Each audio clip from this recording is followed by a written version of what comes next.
નમસ્કાર, આપ જોઈ રહ્યા છો મિસ્ટર ગુજરાત ન્યૂઝ।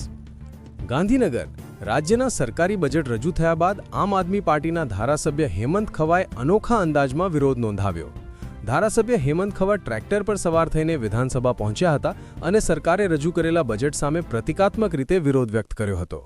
હેમંત ખવાએ આક્ષેપ કર્યો કે રાજ્યના બજેટમાં શહેર વિકાસ માટે મોટી જોગવાઈ કરવામાં આવી છે, જ્યારે ગામડા અને ખેડૂતો માટે પૂરતી વ્યવસ્થા કરવામાં આવી નથી। તેમણે કહ્યું કે શહેર અને ગામડાના બજેટ વચ્ચે સ્પષ્ટ તફાવત જોવા મળે છે।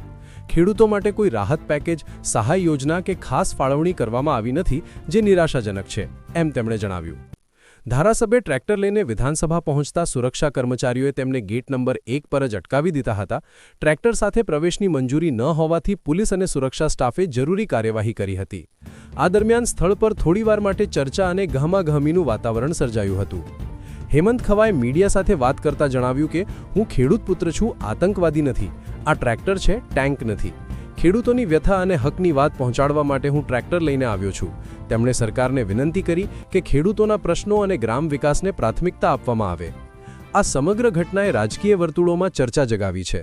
વિધાનસભા બહાર આપ કાર્યકરો પણ એકત્રિત થયા હતા અને સરકાર વિરોધી સૂત્રોચ્ચાર કર્યા હતા। હવે સરકાર તરફથી આ મુદ્દે શું પ્રતિક્રિયા આવે છે તે જોવાનું રહેશે।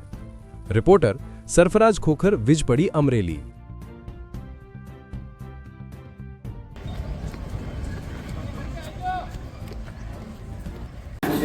ગઈકાલે વિધાનસભા ગૃહમાં આદરણીય નાણામંત્રી શ્રી દ્વારા એક બજેટ રજૂ કરવામાં આવ્યું। આ બજેટની પરંપરા મુજબ ગઈકાલે પણ ગામડાઓને અને ખેડૂતોને ખૂબ જ અન્યાય કરવામાં આવ્યો। આપ સૌ જોઈ શકો છો કે શહેરોને 33,000 કરોડ રૂપિયાની ફાળવણી, એની સામે ગામડાને માત્ર 14,000 કરોડ રૂપિયાની ફાળવણી કરવામાં આવી। ગઈકાલે આદરણીય નાણામંત્રીશ્રીએ વાત કરી કે 48% લોકો શહેરોમાં રહે છે, તો 48%ને 33,000 કરોડ અને 52%ને 14,000 કરોડની ફાળવણી છે એ અયોગ્ય અને અન્યાયી છે। એના માટે થઈ અને ગામડાનો અવાજ વિધાનસભામાં પહોંચે એના માટે આજે ટ્રેક્ટર દ્વારા હું વિધાનસભામાં આવ્યો, પરંતુ ક્યાંક ને ક્યાંક સરકારને ટ્રેક્ટરમાં ટેન્ક દેખાણી હોય એમ અમને વિધાનસભાના ગેટ ઉપર જ રોકી દેવામાં આવ્યા। ત્યારબાદ પગપાળા ચાલીને અમે અમારી વાત રજૂ કરવા માટે વિધાનસભાએ પહોંચ્યા છીએ। આદરણીય કેશુબાપાના નિધન પછી પ્રથમ વખત ગામડાની કોઈ યોજના ગઈકાલના બજેટમાં જાહેર થઈ, પરંતુ આપણે કમનસીબી કે મુખ્યમંત્રી નિર્મળ ગ્રામ યોજનામાં માત્ર 650 કરોડ રૂપિયાની 18,000 ગામડાઓને માત્ર 650 કરોડ રૂપિયા ખૂબ જ ઓછી ફાળવણી છે એ કાલના બજેટમાં જાહેરાત કરવામાં આવી।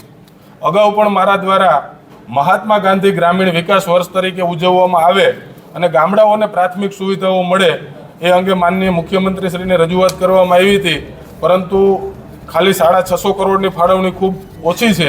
એની સામે મુખ્યમંત્રી શહેરી વિકાસ યોજનામાં ગઈકાલના બજેટમાં 16,116 કરોડ રૂપિયાની ફાળવણી કરી અને ખૂબ જ વધુ બજેટ ફાળવવામાં આવ્યું છે।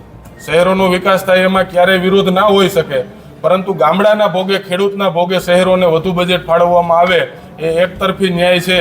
તો આ અંગે સરકારનું ધ્યાન દોરવા માટે આજે અમે વિધાનસભામાં પણ રજૂઆત કરશું। એવી જ રીતે ખેડૂતોને પણ આ બજેટમાં ખૂબ મોટો અન્યાય થયો છે। એગ્રો પ્રોસેસિંગ યુનિટ સ્થાપવામાં સહાય આપવા માટે આ 4 લાખ કરોડના બજેટમાં ખેડૂતોને ભાગે માત્ર 16 કરોડ રૂપિયાની ફાળવણી ગઈકાલના બજેટમાં કરવામાં આવી। એવી જ રીતે ખેડૂતોને સુધારેલી જાતના બિયારણ મળે અને ખેડૂતોનું ઉત્પાદન વધે એના માટે થઈ અને સુધારેલ બિયારણ માટે માત્ર 16 કરોડ રૂપિયાની જોગવાઈ આ બજેટમાં કરવામાં આવી, જે ખૂબ ઓછી છે। એની સામે ટેક્સટાઇલ ઉદ્યોગને, એકમાત્ર ટેક્સટાઇલ ઉદ્યોગને 2755 કરોડ રૂપિયાની ફાળવણી આ બજેટમાં કરવામાં આવી છે। એવી જ રીતે સૌરાષ્ટ્રમાં, ખાસ કરી ગુજરાતમાં ખૂબ નવા ચેકડેમો બનાવવાની જરૂરિયાત છે, ત્યારે ગઈકાલના બજેટમાં માત્ર 896 કરોડ રૂપિયા નવા ચેકડેમ બનાવવા પાછળ ફાળવવાની વાત કરી। એની સામે અમદાવાદ અને સુરતમાં મેટ્રો રેલ ચલાવી શકાય એના માટે 2200 કરોડ રૂપિયાની જાહેરાત આ બજેટમાં કરવામાં આવી। તો જેટલી મેટ્રો રેલની જરૂરિયાત છે એનાથી અનેક ગણી વધુ લાખો ખેડૂતોને નવા ચેકડેમોની છે, તો ચેકડેમોની જે ફાળવણી છે એ પણ ખૂબ ઓછી છે। સૌરાષ્ટ્રમાંથી 54 સીટોમાંથી 50 સીટોમાં ભારતીય જનતા પાર્ટીના ધારાસભ્યો છે, એ 50 પૈકીના 8 જણા મંત્રી છે, ત્યારે કાલે સૌની યોજનાને માત્ર 473 કરોડ રૂપિયાની જોગવાઈ કરવામાં આવી।